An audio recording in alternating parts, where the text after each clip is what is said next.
All right, everyone. Welcome to another episode of Robo Papers. We have here Roger Chu. Very happy to have him sharing with us his latest paper, Humanoid Policy, Human Policy.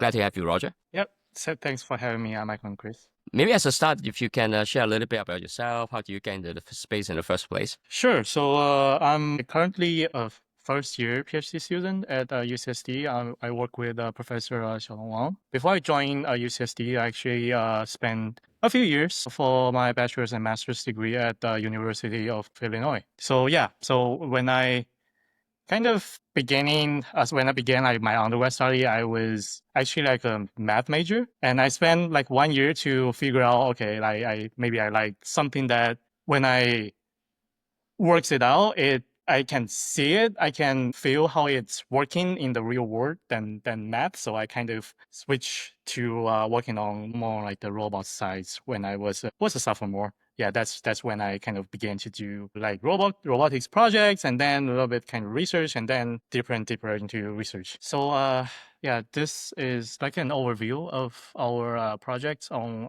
humanoid policy, human policy. Yeah, so one of like the motivations for this project is on a recent success in like cross embodiment learning, and so that's where I think a lot of recent papers are working on is to try to train like a generalist policy with diverse like cross embodiment data.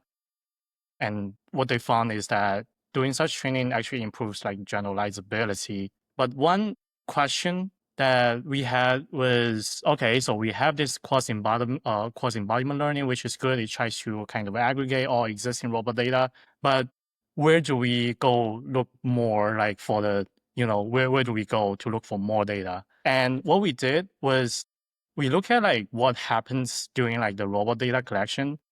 So this is actually like a video from the open television that Chris and Michael, you guys tried at Coral. So it's like a kind of like a VR teleoperating robot. So I have like one of our lab mates, she's in here, is trying to teleoperate this like humanoid robot. And what we found is in robot data collections, we usually have like a teleoperator doing some sort of human motion. And then with some retargeting, it can be either like VR device, it can be like joint copies, but there's going to be some mechanism that copies or retargets this action to robot actions. And this is what happens behind the scene for robot data collection. Could you talk a little bit about why we need to do retargeting? Yeah. So for like retargeting, because when like robots and like even like for humanoids and humans, we don't have exactly like the same configurations, right? So what we do is in VR, like a teleoperation is usually like tracking, for example, like the wrist, 6 wrist poses of the human operators and translate that into robot motions. And this like translation is usually done via, for example, like inverse kinematics. And that's what I meant by retargeting. Yeah. So with this, what we thought is, what if we remove these layers of interaction? Like, what if we don't do this like inverse kinematics, but rather directly like collect data from humans? So this is like an examples of the like a grasping task from our paper. So we have like both humanoids and the humans doing the same, like a similar task, like grasping a bottle, like right in front of the, right in front of them and put it in a basket, like a bin before them. And this is like a humanoid completing the same motion. And what we thought is with this kind of, what we call like a task oriented human data, can they be directly used as a like a source of for like cross embodiment training? And if we like look at the like a histories of this like learning from human, it's actually I think not a very like novel topic in both like computer vision and robotics. I think there have been many people who try to do design methods or like data sets to learn the methods or models to learn directly like from internet human videos, because it's like a very scalable source of data, like human data.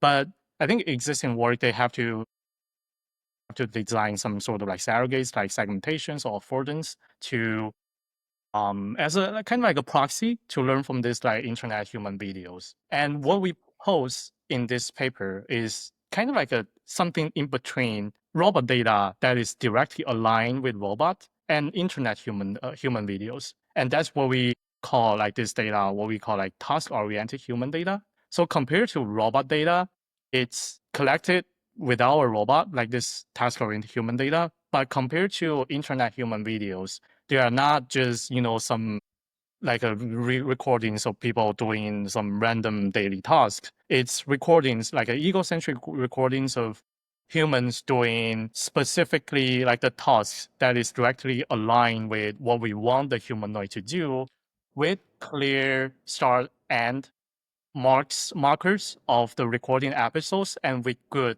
the annotations of the hand and finger poses. So just to be clear, so what you want to do for what do we want to train? What do we want to actually predict here? So you have the human data. You have human data of like the task you were just showing was picking up a bottle and putting it in the basket. And there, so I have that, and I have my 3D hand tracking that shows exactly where the human hand is, and then it is doing inverse kinematics, but it's predicting what is the retargeting? What needs to change here? What needs to be retargeted? Yeah. So if I actually go to, for example, like this slide. If we're gonna get to it, it's okay. You can just like we don't need to jump ahead. Yeah. I think I can like kind of give a little glimpse into what we do. So what we like ends up doing is having like a model architecture that is essentially agnostic of the embodiment that it's dealing with. Like we don't explicitly tell our models like if it's dealing with humans or humanoid.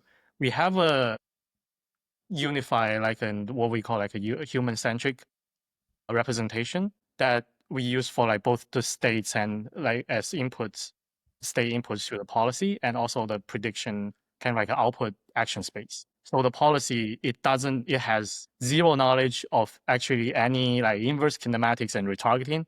We hide these procedures in data processing and the deployment script. So okay. So it's not doing inverse kinematics. I'm just predicting like kind of like the qualities of where the hand is in 3D space. Policy learning is like not doing any inverse kinematics. So why do I need to do transfer then? Like if I know where the wrist is, I know these finger positions. Why can't I just do inverse kinematics? I think inverse kinematics also works. Like retargeting, that's just for like a smoother, for example, like a finger actions. Gotcha. Okay. Yes. And that of course is extremely important when it comes to like dexterous manipulation. So you can't just exactly. Yeah. So if I go back here.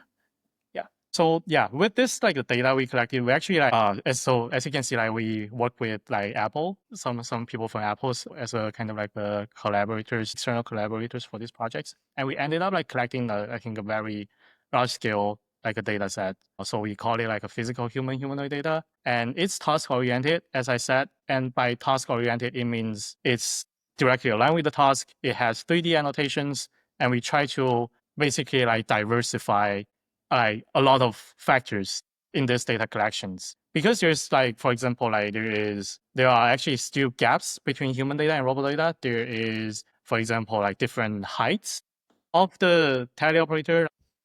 Got like a basketball player in our lab who also like helped collect like some data, and that guy is like super tall. And we get like people with different length of arms. We get like different heights of the table and distance between the operators and the table, objects, a receptacle, like or backgrounds. We try to randomize a lot of factors in this like data collections. And we ended up like having like a human data with I think roughly like 30,000 demonstrations and over and nearly I think 4 million frames collected in 30 hertz. Ton of data. Roger, can I just jump in and ask a little bit about this, the human side? So this nearly 30,000 demonstrations. So I suppose you hire some volunteer, or maybe you guys yourself did it. How long are we talking about here? Like how many man hours? How many people are actually involved? And does the person need any specialized skill, or literally is anyone can do it? That's actually a good question, and that's I think some good things that we found about like human data here. So first of all, there isn't any like specialized skills. Like it's like different from like teleoperating robots. from my experience, like teleoperating robots, it actually takes some time to train the teleoperators to get to know, for example, like get familiar with the singularities of arm. Yeah. But Yeah. here in human demonstrations, there isn't like we don't have like such training. We just have like instructions on, for example, how to like randomize objects, how to, for example, like start and end the recording. But there is no such thing as, like training someone to grab something and put it back somewhere. I think we all had the same training when we were babies. So yeah, and in terms of like man hours, it's actually not that much. I think roughly the data here translate to I think about like 24 ish, like 20 to 25 hours. Like I don't have like that number off the top of my head now, but it's like roughly that level. And to collect this, like say like 25 hours of data actually just take I think 30 to 35 like man hours, and that's it. I think it's pretty doable. We are actually like have again like a follow-up this project. We are still kind of continuing collecting human data on our end, and there is me and there's some like other volunteers in the lab, and there's another student working on the project. Spend like 1 hour maybe for both persons to collect like data each day. Like a week, we generate like basically like 10 hours of data. So it's like really not that hard because it doesn't require a robot. Yeah, so like 30 hours of work for 20 to 24 hours of data means a pretty high retention rate, which means that all the data is actually fairly useful, which is actually not always true for demonstrations and teleop, I think. In my experience, that's a pretty high rate, right? I would say. Also, that means that all the tasks, if you've got 30,000 demonstrations, are very short, right? Like these are like, they're all like atomic skills, like pick up a bottle or kind of stuff. Yes, exactly. And I guess one other thing is that like you can see from the numbers here, there had like the average length, like the average frames in a demonstration for human and robot is actually much higher than humans because it's hard to teleoperate like human and robot to do something. It's not, I guess, hard in terms of successfulness. It's hard in terms of efficiency. Like I can do, for example, like a glass pick and place in 10, 15 seconds on human or robot, but when I do like this human data collection, it takes like 2 seconds for me. Yeah. So yeah, with this, so this is like an illustrations of some data we had in the data sets. And yeah, to do this like data collection, we actually like spend a lot of time on it. So the first iteration we had is the setup with like the red boxes and red circles here. So it's essentially like the kind of open television code, like a videos that I just shared. It's based on that. And what we did is that we simply like attached the cameras that was originally on the robot to like the VR device. But what we found that is it's both heavy, like the VR device is already heavy. Having like an additional camera is even heavier. And it also requires some sort of compute to be connected to the camera to do the recording. So what we end up doing is we actually wrote like a Vision OS app for like the Vision Pro. So we have this like native app that has access to like one of the cameras on the like the Vision Pro's camera arrays. And our app uses the AR kit to collect the head and hand poses and also do the kind of like video recording from one of the cameras. And we do data collection with it. So doing Curious, that. Yeah. sorry, Roger. I'm curious. Did you find any difference between AR Kit from Apple and WebXL from Meta? I guess both the SDK but also like the hardware itself. I mean, obviously one is maybe 10 times the cost of the other. Is there any trade-off when you use Quest 3? Yeah, there is actually, the answer is actually yes. So for Meta Quest, we found like the hand poses are actually a little bit like jerkier when there's like occlusion. So for example, when I'm like holding like a bottle of water like this, and from the views of like the VR device, my like forefingers are actually like, not visible in their cameras. And in this case, the like a fingertip predictions from Quest is actually kind of start to kind of jitter a little bit, which is like not ideal. So we ended up doing, I think, a lot of like collections using the Apple Vision Pro. And also by the time when we kind of started developing the app, there wasn't any kind of open APIs for the Quest side to get access to the cameras in their app. I think they opened up like the API access like very recently, but there is no API to get video recording back in last year for Quest. Got it. But I think both sounds like a software is something that can be fixed by software, not so much the limitation of Quest itself. Would you say so? I mean, the occlusion. It sounds like something that if they work harder on the SDK, they may be able to do that inference. There's also like the onboard compute and the camera. The camera resolution is different, I think, between the two. I wonder how much of a difference that makes. Yeah, at least like Cool. we actually try some like off the shelf visual models to like inference, like for example like finger poses. I think they don't work that well with like the egocentric visual observations. So I assume that I think both have some sort of like proprietary models to do that predictions, and it's actually not that trivial to solve, even it's a software issue. Yeah, it's interesting to me that you brought up this point. It's like having an entire team of like, I guess you meant Apple engineers like refine process for you, because there was another paper. Working on the SDKs to do the like the finger. Yeah, there was another paper, and then in another episode, I think Bahir, right, like really lean into using iPhone and the AR kit that just out of the box and just solve so many of these like very precise engineering stuff out of the way. That was Make the basically it research a solves lot. your SLAM problems too, which I think it's nice. Yeah. Seems like a great. And honestly, the $3,000 or whatever that an Apple Vision Pro is nothing compared to a humanoid robot. So it seems like Exactly.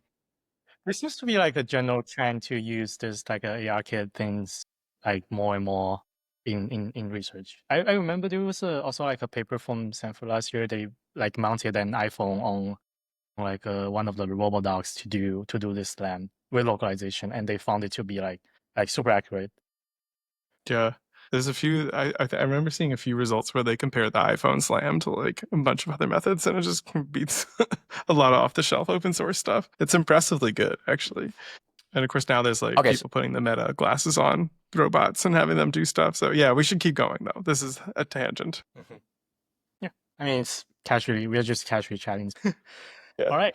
So this is some examples of what we do with like in the wild data collection, because with the like the Vision OS app that I just described, the data collection does not only not require like a robot, it doesn't require a computer as well. So all we need to do is like carry a portable VR device, and we can do like this data collection anywhere. So I have here like doing data collection in an outdoor environment. This is like doing some like pouring in the restaurants, and this is doing some again like some object pickings in one of like the bubble tea shop, like a local bubble tea shop. So you can very Roger, easily so get a for very all wide these diversity tasks, of data. Sorry, Chris.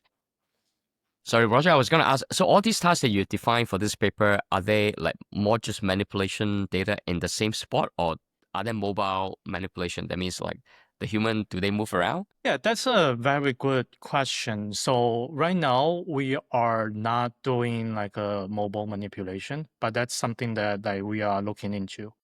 Because I mean the kind of like a rationale that why we did it was we wanted to have like a good version, as like Chris suggested, like some like a good atomic skills for like humanoid robot. Like we can have like generalist policy on that with this atomic skills without having too many potentially confounding factors like mobile manipulations or this like a whole body movement. But we are definitely thinking about extending this kind of like a framework into doing like, for example, mobile manipulations or like whole body manipulation. Yeah, I mean, another thing that I like about this, so you're showing this in a lot of different environments. This is something that showed up in a couple other of the chats we've had, right? Like, and a lot of the other literature recently is like, to scale robot data, we need like a really wide diversity, and it's very hard to do that of data, and it's still very hard to get that with a humanoid robot. So it's something nice to see here. So how many environments did you end up collecting data in? That's a very good question. I think we actually didn't keep a track of that, but it's like super diverse, I think. At least like dozens of. I don't have a precise number though. Because I mean, because it's like easy to do data collection, It's right? so easy, you don't even need to think about it. Oh That's yeah, nice. All right. like Yeah. so we didn't even keep it. But I think in terms of like the data that we have released right now, it's around I think 30-ish scenes. We actually have like some data that we are kind of still working on the licensing, but on the release one, it's around 30. But it's like again, it's like super easy. So I think the numbers of scenes doesn't make that much sense now because it's like literally just taking like adding like a new scene is literally taking the VR device and some objects and do manipulation. It can be done in like 5-10 minutes. Nice. Sorry, is this, and this is not language condition skills. This is like labeled after the fact. You just like write up what you did, or how do you do it? I guess. So we actually like do collect like language instructions for each task. So the way that we are doing it is like we are organizing tasks like this collection in terms of sets. And in each set, we have like a language instruction that the operator needs to like write before they start doing the when a set of recording begins, they do this like data collections begin and stop recording, reset the scenes, and potentially like randomize some, for example, like locations of objects and receptacle, and do start recording again. But essentially, it's like same language instruction for each set, and within each set, we randomize object placement and receptacle placement. Did you have to do anything special to like consider that when you're taking this to a new environment, like all the randomizations, or is it just like naturally fairly easy to get a good diversity of configurations? I guess. Yeah, we actually do need to consider that. Like we found that with this like a human data collection, it's actually easy to get a very diverse backgrounds, diverse environments. But in terms of, for example, like the placements of the objects and the like the selections of object placement of the objects, it still I think takes some efforts. Kind of makes sense. People just tend to place objects at comfortable positions to Yeah, grasp, so you end up with a fairly and yeah. it's gonna like introduce some bias in the data set. So we have like explicit rules to like tell all the like the operators to like not do that, to try to randomize as much as possible. Gotcha. Nice. Yeah, for like the model, so that's enough for like the data kind of like efforts that we had. So when it comes to like the model method designs, we start with like looking at the sorry. Yeah. So yeah, it starts with looking at the robot observations and human observations in both scenes. And you can see here that we have egocentric visual observations for both like the robots and human settings. And we also have like these key points. So these key points are what we use for like both the policy inputs and outputs. We try to like keep it the same for like both the robots and the humans to represent their emotions using the hand key points and head rotations. So you can see how this like key points and you can see how the hand key points move in the trajectory as the trajectory goes. Yep. And for like the model design, we take in like the robot observation and human observations. So for like the robot observation, the pipeline is similar to like a tally operation. We simply have like a human tally operator to do some sort of actions, which is then like translated to humanoid actions. During the like the data pre-processing, we actually do forward kinematics to again translate the humanoid actions into wrist poses and hand key points, which to make it consistent with what we call like the human-centric representation. And for the human demonstrations, because they already come in the forms of wrist poses and hand key points, there is like no forward inverse kinematics needed. But what we found necessary is to do kind of like a slowing down. As I said, like grasping, for example, in the grasping task, humans are much more efficient than robots in grasping and placing some objects.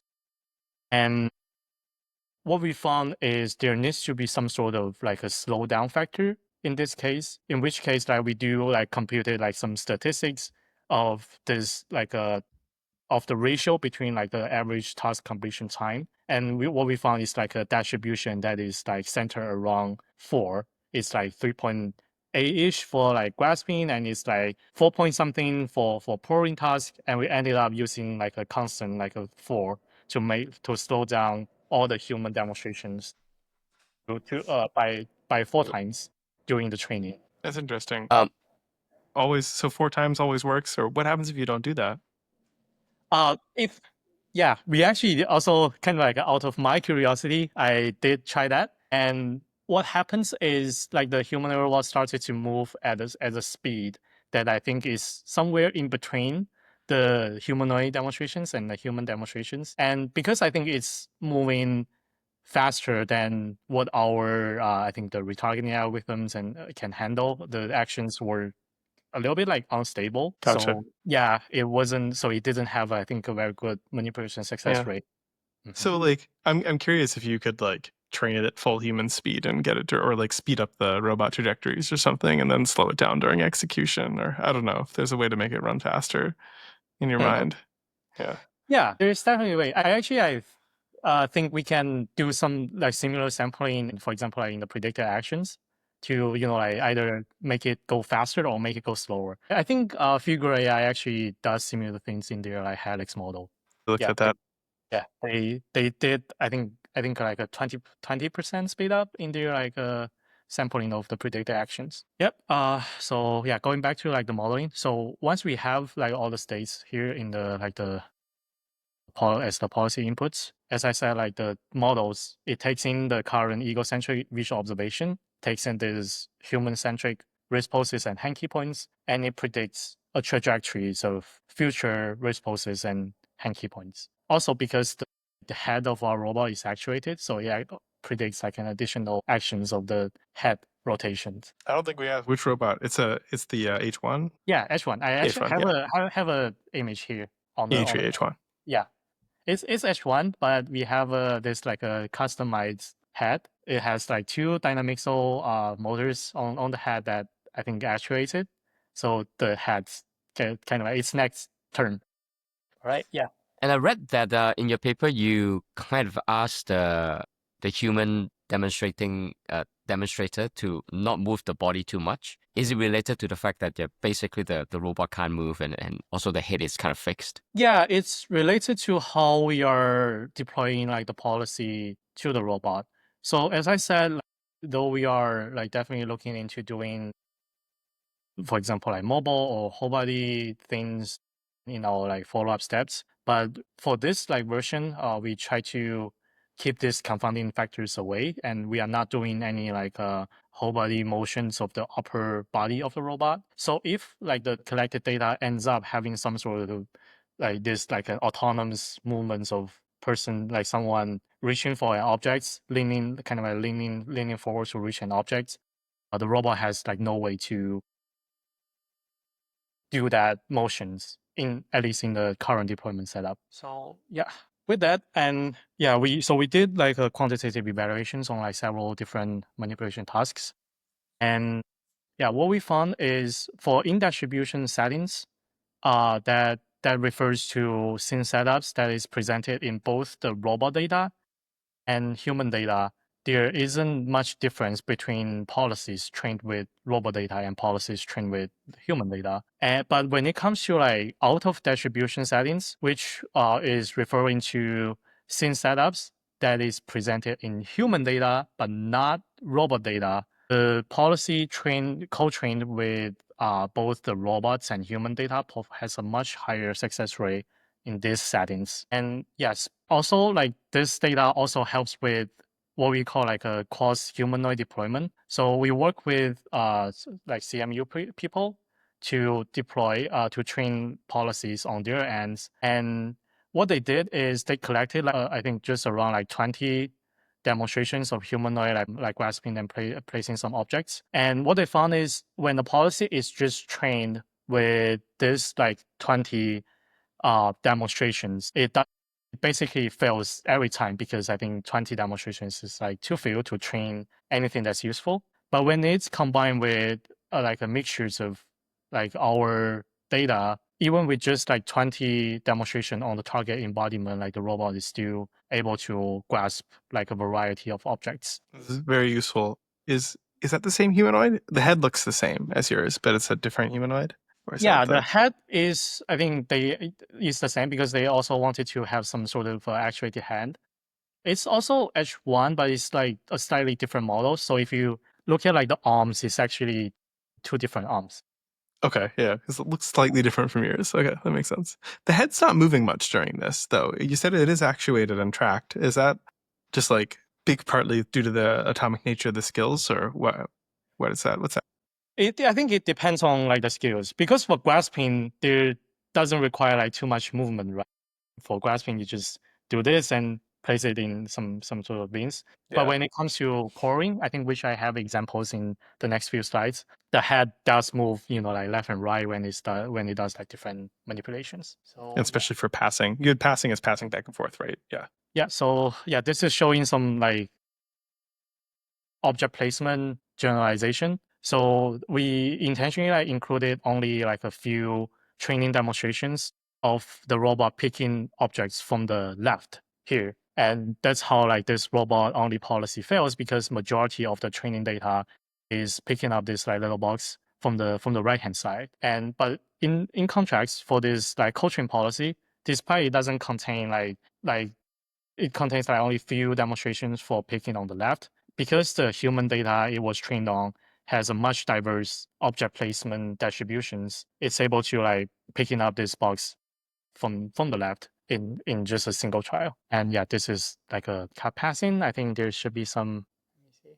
Yeah. So again, let me do some explanations here. So in this settings, like we collect like robot data just in this settings, like passing the cup between both hands on this like colored papers. And then we try to like roll out the policy in like different backgrounds. And what we found was the robot only policy, because it has only like seen these settings in its like the training data, it doesn't work well. Like it does this kind of like passing for like 1 or 2 turns and then it kind of stops and failed completely. But for like the policy that is co-trained with both the robots and human data, it works even the like the robot has like not seen these different like backgrounds in its like training robot data. So yeah.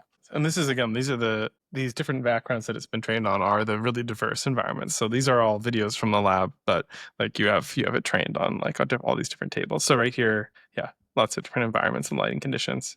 Okay. And yeah, finally I have this like a slightly more long horizon, like a pouring example. So that's where you can like see, I think, the head movements. For example, like when it's like grasping something, you can see like its head is like looking at the bottle, and then when it's grasping the cup, it turns left a little bit to look at like the cups and do this grasping operations and put it back. So again, like in this case, we put down like this visual markers here just for kind of a clarity so that it's like more visible. So this is like from the training data. So in training robot data, again, like we try to like keep this bottles and the cups in like this like straight lines. And then during like the evaluations, it's somewhat like an order of distribution settings where they're like their locations are like more randomized. So the markers are the cups on the left in the training distribution are all in like on these colorful coasters that are all just right lined up in the front of the robot. That's what you're talking about when you say markers. Yes, Yeah. that's why. Yeah, so Yeah. illustrating like how this plays like differently from the training set. Yeah. Yeah. So yeah, so I think that's I think the results in our current version of the paper. But it's like we are still kind of looking on follow-up things that we can do.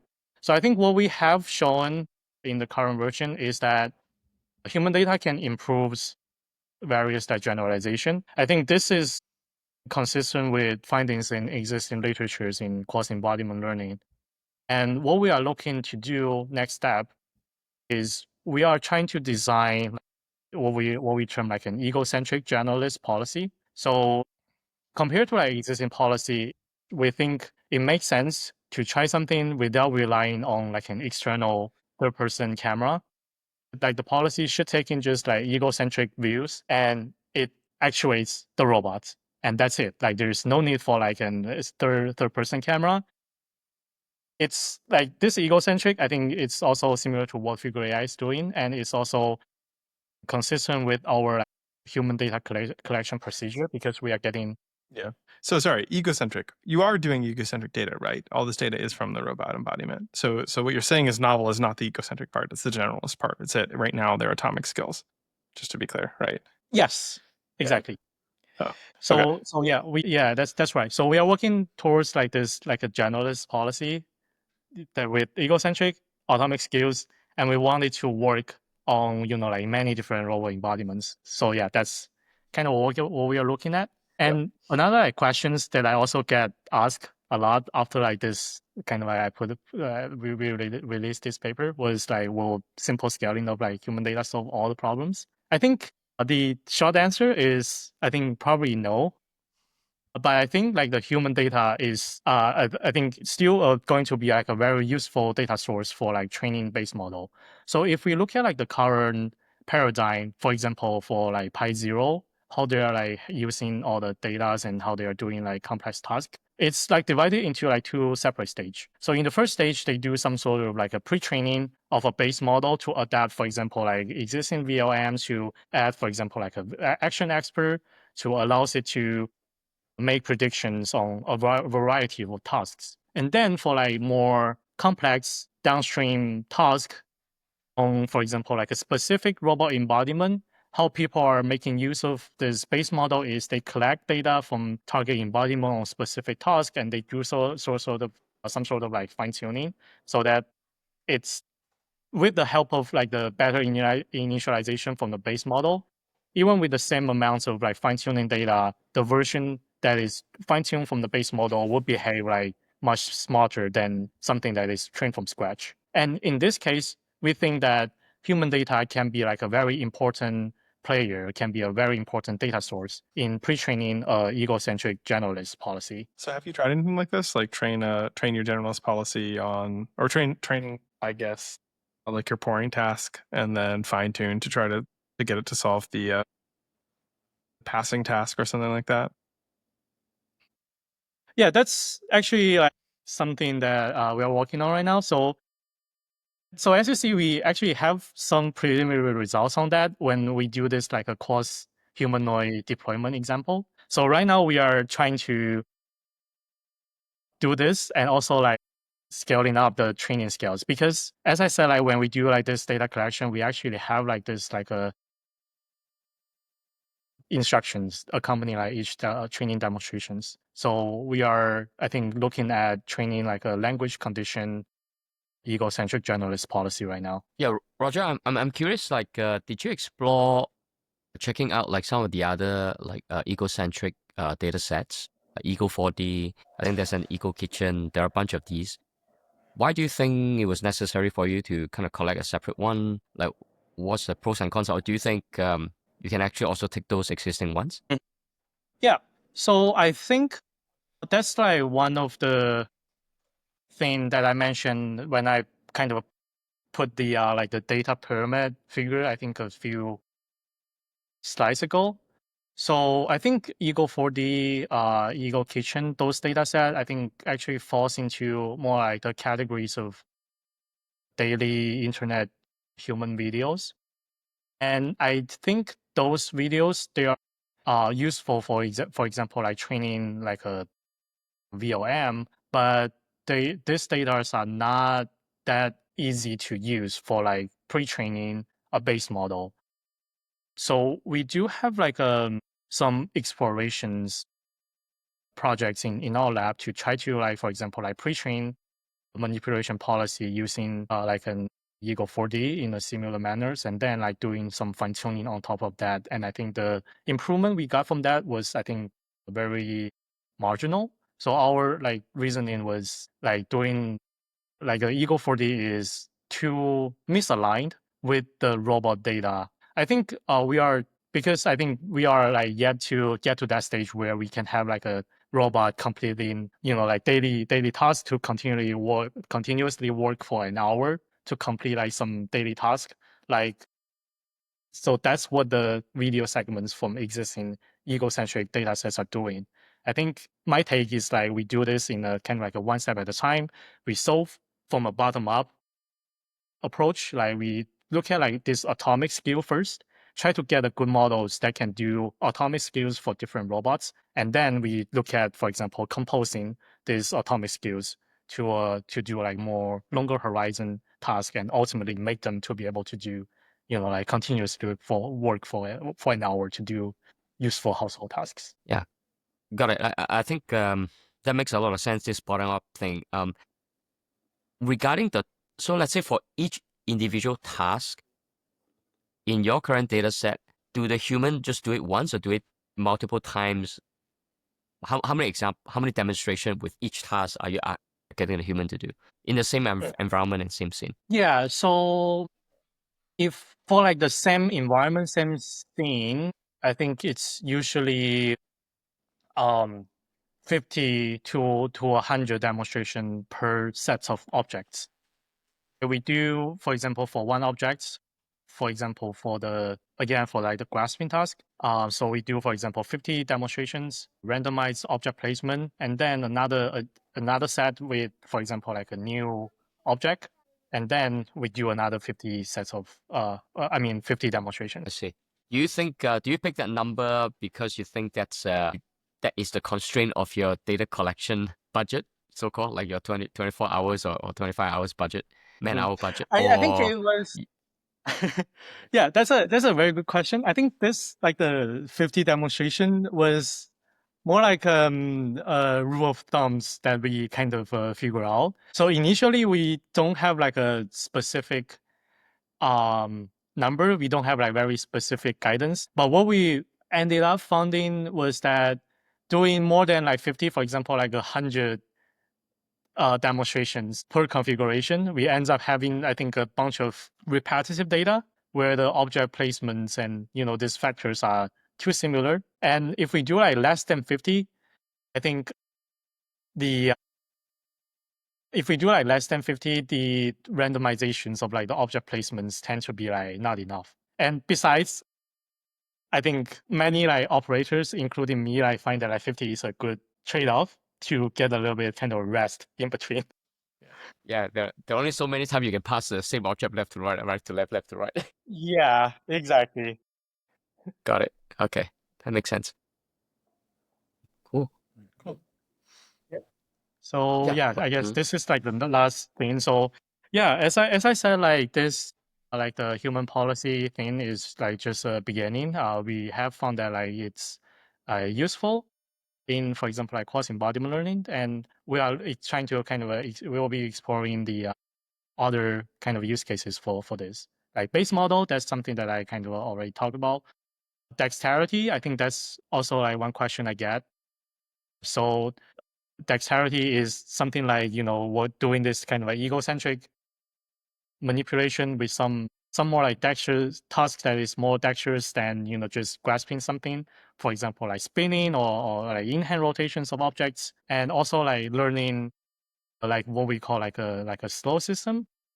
So for example, like having the model look at the, like a long horizon, like a sequence of different manipulations, and try to, for example, command the base model to send out different language instruction to do like longer horizon tasks.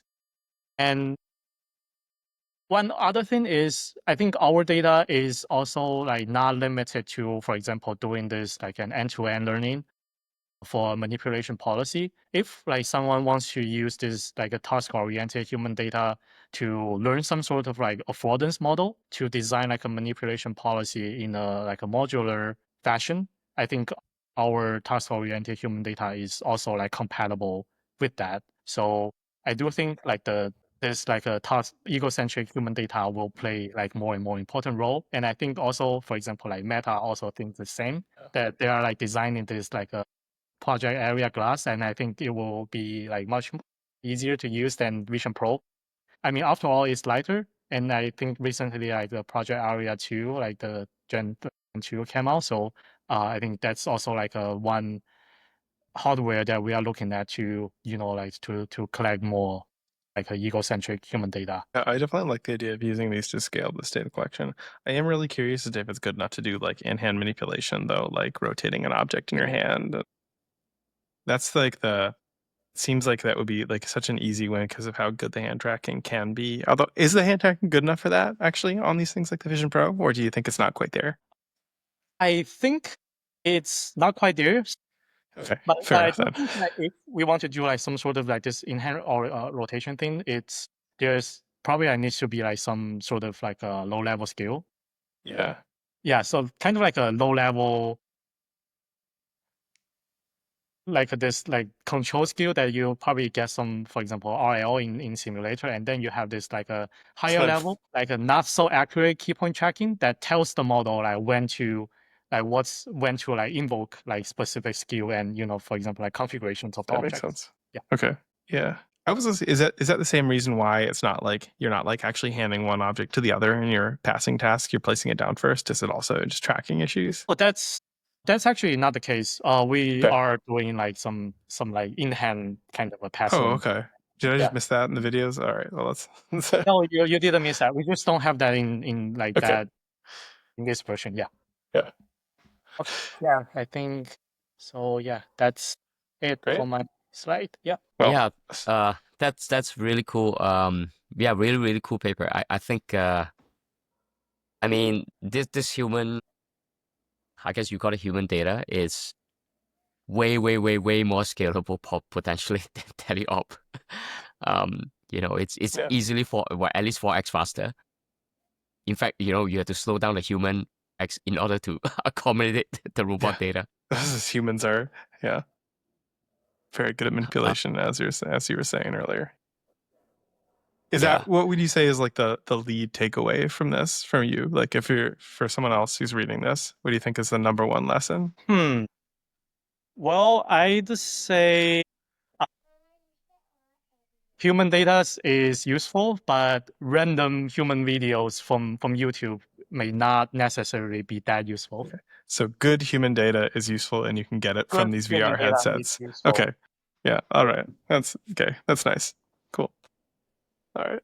Well, And just a double take on that point, it's not just the fact that YouTube video don't have depth like data. It's more also like, I think to what Roger was saying earlier, if I'm not wrong, that it needs to be specific to some task. It's task specific. Yeah. Egocentric data with the 3D information. Mm-hmm. Yeah, task oriented. Yeah, task specific. Yeah, that's the thing. So yeah, my take is always I love to like work on things from like a bottom up manner. Getting like atomic skills work first, and then do something that is more like a complex, challenging, or longer horizon. So that is my take. Great. Sorry, Roger. So if I just go and double take one more time on that one, what if from the huge archive of YouTube data, YouTube somehow gave you egocentric videos specific to the task that you were interested in? Let's say, vertical grasping. Would you I think if there's say a something good- different? Yeah, I think if there's a good way to do like good retrieval and also like a good 3D annotations, I think they may prove like much more useful. I think both of the two things are difficult right now. So as I said, I have like tried out a lot of things on like this estimating 3D hand poses from my like monocular videos, and I don't think like there is any very good like publicly available model that does that right now. And on the retrieval part, that part I'm not that sure, but I think if like there is a good way to do both, I think we may find like more use cases for those data. Got it. Cool. So makes sense. retrieval and some kind of like 2D to 3D basically hand pose. Well, it kind also of needs to be estimation. accurate enough that you can get useful actions out of it, Yeah. right? Like, could you Exactly. could you download it and like replay? Like, do you have something so that you can watch a YouTube video, extract key points, and then replay it even in simulation, right? And have it do something reasonable. That's a pretty tall ask, actually, because usually YouTube is not going to be framed to have like a consistent egocentric camera view or a good calibration as to where the head is relative to the hand. Like you can't, because it's framed to communicate. It's a different thing, right? Which I think is the real takeaway here, right? Or part of the takeaway here, part of why you need this task-oriented data, I would imagine, right? Yeah, exactly. Very cool. Well, maybe one last question, Roger. Any like mind-blowing paper you read recently that you just want to give a shout out to? That's a good one. So I think recently I looking at the Roboverse paper. Not sure if you guys have looked into that. Yep. So yeah, Yeah, so that's that's cool. something that tries to unifies all the simulators with like a uniform interface. It's not directly related to the human policy topic that we discussed here, but that's something that came to my mind when you asked that. Yeah, it would definitely make simulators a lot easier to use. That's not, yeah, cool. Thanks for the shout out. We'll take a look at that. Definitely take a look at that. Cool. Well, thanks for coming on. This is a lot of fun. Yep. Yeah, thank you so much, Roger. All right, really appreciate it. Yep. Thank you. Okay.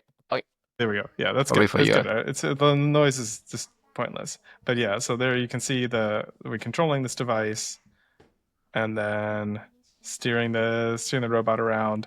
Presumably, it's easier. Oh yeah, there we go. So this is the actual teleop that he's talking about here, where you can see the robot in the background, and that's me like trying to teleop this robot. So I think you can see there's a few of these points that he brings up about how slow the human teleop is, and I was really struggling through a lot of this. I think we did eventually get the task done. This is only a 4 minute long video, and the task I was trying to do was stacking these two cans on top of each other. I think, and there we go, almost. Anyway, point is, and I get it done at the end, and it took like 4 minutes there with one reset. So point is, actually fairly difficult to do, I would say, to get this stuff to work. To be fair, that was that demo was cross-border. I mean, you were dialing in from Munich to the robot, I think, in San Diego. So that was in fact so pretty impressive. That even worked at all, right? Like that's that was really. But anyway, I mean, back to this paper. What do you think? What have you learned, Chris? I think that the main takeaway here was that I think that you can use these commodity mixed reality headsets like the Vision Pro and the Quest to be able to collect a lot of human data, and that it helps with generalization. So this is a story that's come up a few times in these things that we've in these discussions that we've had, right? Is that the main thing for scaling robot learning, the most important thing is getting a good distribution of data, getting a diversity of data. Right? We talked about this with on several of the things that the papers that we've had so far, and so here he's able to get something like 30,000 demonstrations in 30 hours, which is a pretty impressive rate, right? Like that's enough that you could, right? It's a very, very large amount of data. So, yeah, I guess I won't call it commodity device. I mean, Apple Vision Pro is like, the Quest nearly is a commodity 4,000. device. That's the Quest is cheap. It is true. It is. Now he did say the Quest wasn't quite as good, but the Vision Pro, yeah, and they'll come down in price too. But also we've got a humanoid robot. Like a Vision Pro is nothing compared to a Unitree H1, right? A Unitree H1's $150,000. Unitree G1 $75,000. Adding $3,000 onto that is not going to be a big deal. I don't know. Yeah, that's. Yeah, I mean, I think that. Yeah, it seems to. I mean, you remember like the other episode when we have Mahir? He basically use iPhone, right? Yeah. I wonder if the hand tracking is. I mean, obviously iPhone is a lot more readily available than Apple Vision Pro. You know, what if you just create a cheap like head mount, put your iPhone on near your near your forehead, just look down, Yeah, and then just do the hand tracking. Just track your hands as you go and manipulate stuff that way. It's uh I mean, I think the I wonder. problem is that you actually do the method that they're using. I think you need quite good data, right? It's like it's one of Mm, the reasons why we can't just use mm, web data, right? Like you actually do need to get, and is the iPhone good enough? I don't know. Maybe if it's like held, if you mm, held it properly, but as soon as, but this is like, I think one thing that I was commenting on being surprised by was that they had 24 hours of video data for like 31 hours of human labor, right? And that's mm, actually pretty good because a lot of the time you end up throwing out a lot of data and you end up throwing, and there's mm, lots of time that goes into setup and resetting and so on, mm, right? So like, and you've got mm, to like, so there's like why that 31 hours of labor is actually a really important thing to note because usually if you say that you collected like 500 hours of video data, you did not spend 500 hours on labor, right? Like you spent like mm. thousands of Yeah, hours on labor. yeah, for Like, 10x that. Yeah. yeah, and like so I was actually kind of surprised by that. And like I think that, and like people get better at this, right? But I think a lot of the time it's quite hard to get good data and or useful data. But I Mm, think, and my guess is that once you start using like a janky setup, like tying an iPhone to your face, you're gonna end up with a lot of mm, useless data, and you've got to filter mm. that out, right? Yeah, I don't know. Yeah, and That's just I my really guess, like the though. way he Yeah. framed the whole thing as like just treating human as another embodiment. So it's in Hmm. on the same class as the robotic, I mean the humanoid, and then he does the inverse, kinematic, and then a forward kinematic thing for the robots, and Hmm. obviously human already it's is already so both human and also robot are already in the same state space, same representation, and then therefore it's Right. just a single policy, Because yeah, and yeah. yeah. Um, yeah, and I guess like once you have that, then you can just use a lot of human data and probably don't need that much robotic data, and then you probably get something that kind of work already. Yeah. Uh, yeah, I think one question I wish I asked him just now was like will the performance been a little bit better if he spent a bit more time on the robot data side of things? You know, uh, that means he tell it up a little bit more, maybe let's say double. I mean, clearly the human data Well, will I be mean, drastically yeah. more.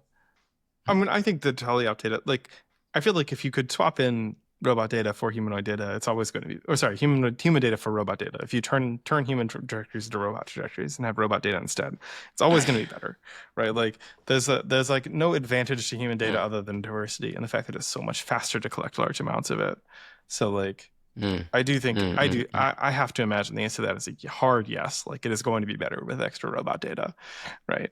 Got it. Yeah. Um, So what human data gives you is that diversity, like because all the our distribution, yeah, success rate are a lot better. Yeah, I mean when it's in distribution, it doesn't work that much. But so clearly the human data brings in all the different environments, all the scenes, right. because it's Yeah, you can be so much more efficient in the data collection process, such that you can afford to have a lot of like variety. yeah, right. Um, yeah, I Because think like that's the appealing so part this about also it. does imply this is like a transitional data set, right? Like tool, right? Because at some point, if you have a lot of robots out there in the world, like I mean, Mm, clearly, like mm, if you could just get 30,000 human trajectory or robot trajectories, I feel like those are going to be mm, much more directly applicable to the robot.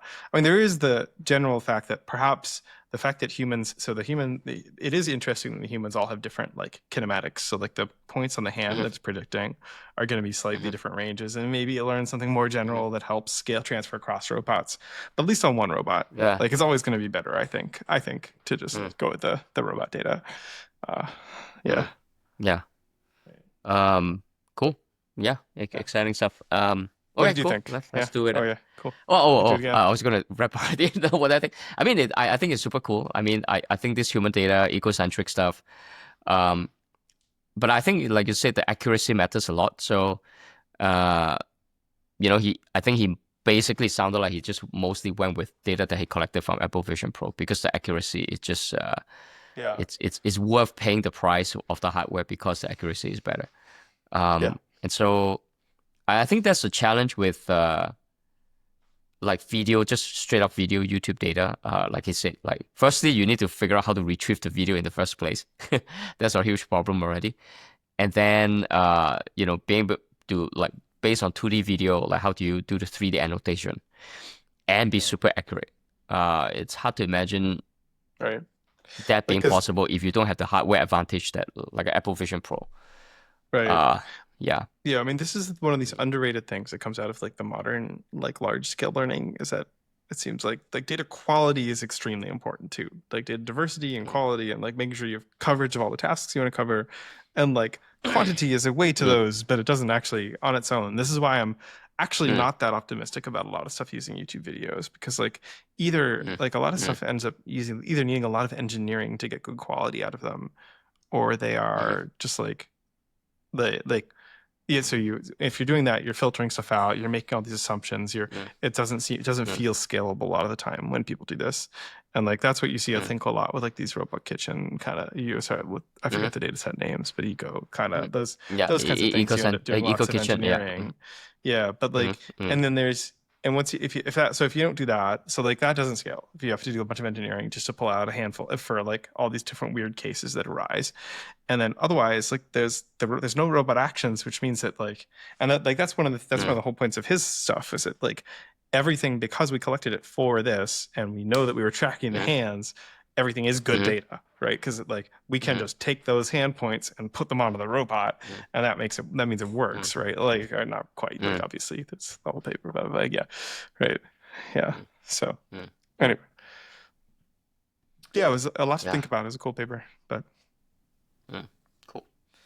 All right, sounds good. Yeah, let's do this again soon. See you next time. Thanks, Bye. Chris. See ya. Okay, cool.